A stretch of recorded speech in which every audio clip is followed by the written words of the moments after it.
SER Podcast.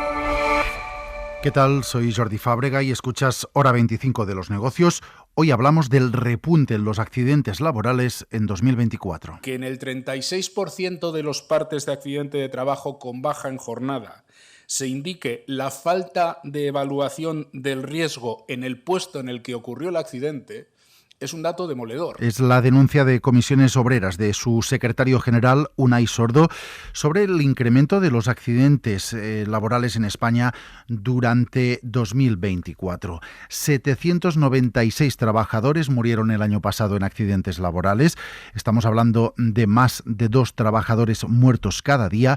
Y lo que es más relevante es que, a partir de lo que dice el informe de Comisiones Obreras, muchos de los accidentes laborales que se produjeron durante el año pasado, más de 1,2 millones de accidentes laborales con baja, pues gran parte de ellos podrían ser evitables, porque denuncia el sindicato que las empresas no se están tomando demasiado en serio la aplicación de las medidas de prevención de los accidentes y que eso es uno de los motivos que está detrás del repunte de la siniestralidad laboral en 2024. Estefanía Salvatierra. ¿Qué tal, Jordi? Buenas noches. En 2024 se registraron en torno a 1.200.000 accidentes laborales. De estos, 796 fueron mortales. Es un 10% más que el año anterior y más de 600.000 necesitaron una baja laboral. Si lo miramos con algo más de perspectiva, desde 2019 los accidentes laborales con baja han descendido un 12%. El sindicato lo justifica en que en los últimos años se han creado más empleos en profesiones de alto valor añadido y se ha reducido la temporalidad. Y es que los accidentes con baja tienen mayor incidencia en actividades manuales y peor remuneradas, como la construcción, algunas industrias y la agricultura. Recaen más estas bajas entre los jóvenes, dice el informe de Comisiones Obreras, que es debido a una menor experiencia laboral, aunque el envejecimiento de la población ocupada también es un elemento a tener en cuenta. Desde el sindicato Unai Sordo esta mañana pedía actualizar las políticas de prevención laboral a la realidad existente hoy y poner coto a la figura del servicio de prevención ajeno, fomentando que cada empresa cuente con recursos propios para desarrollar este tipo de revisiones. Y algo más, quería el sindicato hacer público o quiere el sindicato que se haga público el listado de empresas incumplidoras y excluirlas a la hora de recibir subvenciones y ayudas públicas. Hoy precisamente le han preguntado por la siniestralidad laboral a la vicepresidenta segunda y ministra de Trabajo durante su intervención en el Senado. Yolanda Díaz dice que su ministerio va a obligar a que más empresas tengan su propio servicio de prevención de riesgos, que no lo puedan externalizar. Esta es una de las medidas en las que están trabajando para intentar reducir las elevadas cifras de accidentes laborales. El 60% de la siniestralidad se produce en las pequeñas empresas. Pero 9 de cada 10 empresas pequeñas subcontratan o privatizan los servicios de prevención. A la pregunta que usted me formula, sí, creo que no es eficaz privatizar los servicios de prevención. Y a la pregunta que me formula, le contesto señalando que estamos en una reforma en profundidad de la Ley de Prevención de Riesgos Laborales. Espero que en poco tiempo alcancemos un acuerdo. Mariano Sánchez, secretario de Salud Laboral de Comisiones Obreras. ¿Qué tal? Buenas noches. Hola, buenas noches. ¿Cómo se explica que a estas alturas 1 de cada 3 accidentes laborales se produzca en empresas que no tienen bien hecha la evaluación de seguridad de los puestos de trabajo? Pues eso se explica básicamente por el valor que se da a la prevención de riesgos laborales en muchas empresas, que significa básicamente que hay muchas donde lo que se hace básicamente es una prevención formal, es decir, hacer los papeles por si acaso viene el inspector de trabajo, en vez de meterme una denuncia, me metan un requerimiento, y en muchas empresas pues ni tan siquiera eso. Entonces lo que eso refleja es que hay una falta de calidad de prevención en el ámbito de las empresas, hasta tal punto que muchos de los accidentes, como ya habéis visto, prácticamente un 35% de los accidentes de trabajo, en la evaluación de riesgos no se reflejaba el riesgo que ha conllevado el tener ese accidente, en muchos casos grave y en algunos casos mortal. Detrás de este repunte de los datos de 2024, ¿qué más hay detrás? ¿Se nota que hay más trabajadores o hay otros factores? Bueno, vamos a ver. Nosotros estamos viendo en la evolución de las estadísticas que hay algunos factores de composición, es decir, del 1.900.000 personas que prácticamente desde el año 2019 al 2024, la mayoría de las personas que han entrado en ocupaciones donde el índice de incidencia es menor que la media, ¿eh? Y en muchos casos eso refleja que se está, digamos, desarrollando las ocupaciones en sectores que tienen una menor incidencia desde el punto de vista de accidentes de trabajo, que tienen una mayor calidad, y eso, digamos, que hace un efecto de equilibrio de los accidentes de trabajo, porque desde una perspectiva general nosotros consideramos que hay un deterioro muy importante de lo que es el sistema preventivo en España, y que desde el punto de vista de la normativa y de la Ley de Prevención de Riesgos Laborales pues está claramente desfasada, es decir, no recoge muchas de las realidades fundamentales que ahora mismo estamos viendo en el mundo del trabajo. Ustedes tienen ya desde hace unas semanas una propuesta del Gobierno para modificar la Ley de Prevención de Riesgos Laborales.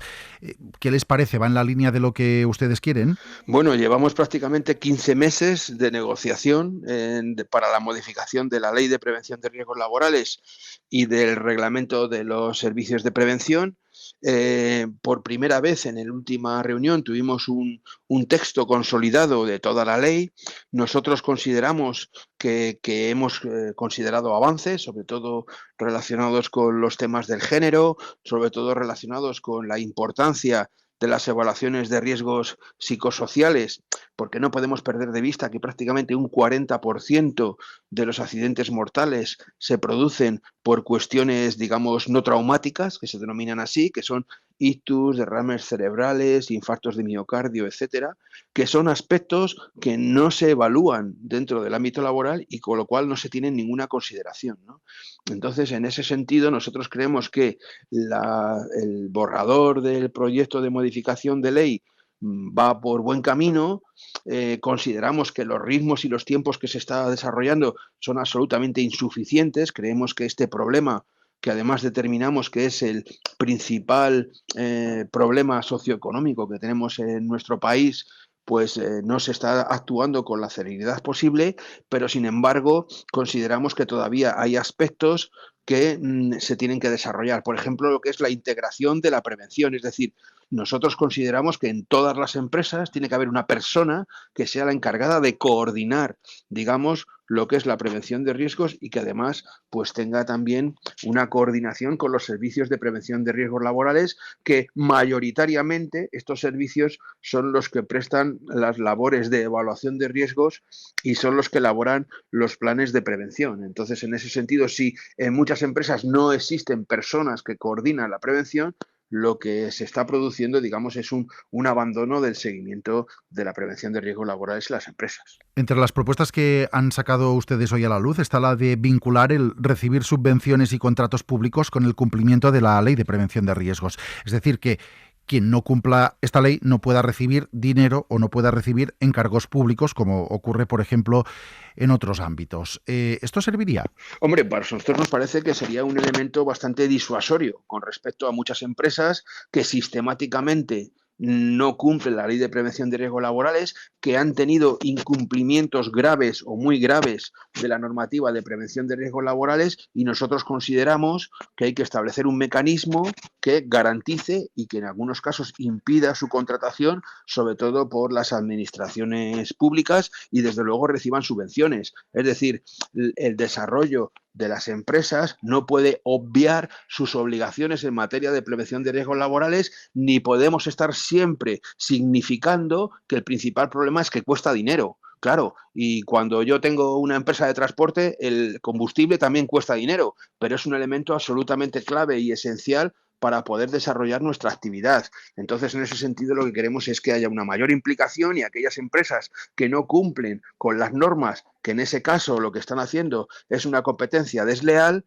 pues tengan impedimentos para la contratación pública y, desde luego, tengan también impedimentos a la hora de recibir subvenciones y ayudas públicas. Pues Mariano Sanz, secretario de Salud Laboral de Comisiones Obreras, gracias por acompañarnos en Hora 25 de los Negocios. Muchísimas gracias a vosotros. En los datos de Comisiones Obreras nos ha llamado la atención uno muy específico, el retorno de la silicosis. La silicosis es una enfermedad respiratoria que se produce cuando se inflaman los pulmones tras inhalar polvo de sílice, un polvo que se encuentra en piedras que se utilizan básicamente en la construcción. Los casos de esta enfermedad, que parecía casi erradicada hace un par de décadas, se han multiplicado por 34 en lo que llevamos de siglo, desde el año 2000. Y detrás de ellos hay historias como la de Juan Carlos.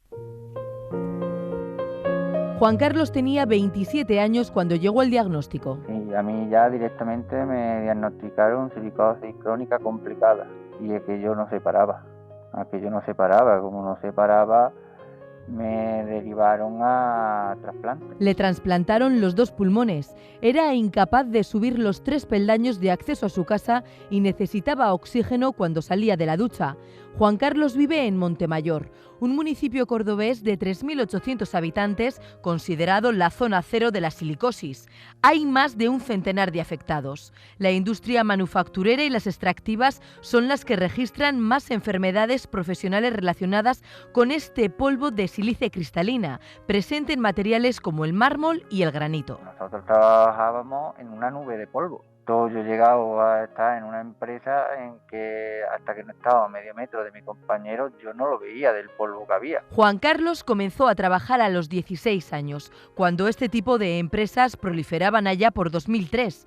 Los trabajadores desconocían los peligros a los que estaban expuestos. Su única protección era una mascarilla. La mascarilla, cuando volvía a absorber aire, lo que absorbía era polvo de la nube que tú estabas trabajando. Con 32 años... Porque me estaba muriendo, no me querían dar ninguna solución porque no veían viable hacer un trasplante. Y con una niña recién nacida, con 4 meses, y viendo que yo me estaba muriendo, que no iba a estar ahí para verla. Ahora Juan Carlos tiene una incapacidad absoluta y una prestación inferior a la que debería debido a los contratos engañosos que encadenó. Apenas 13 años cotizados en una ocupación que casi le cuesta la vida y que jamás fue supervisada por la Inspección de Trabajo. Para no perderte ningún episodio, síguenos en la aplicación o la web de la SER, Podium Podcast o tu plataforma de audio favorita.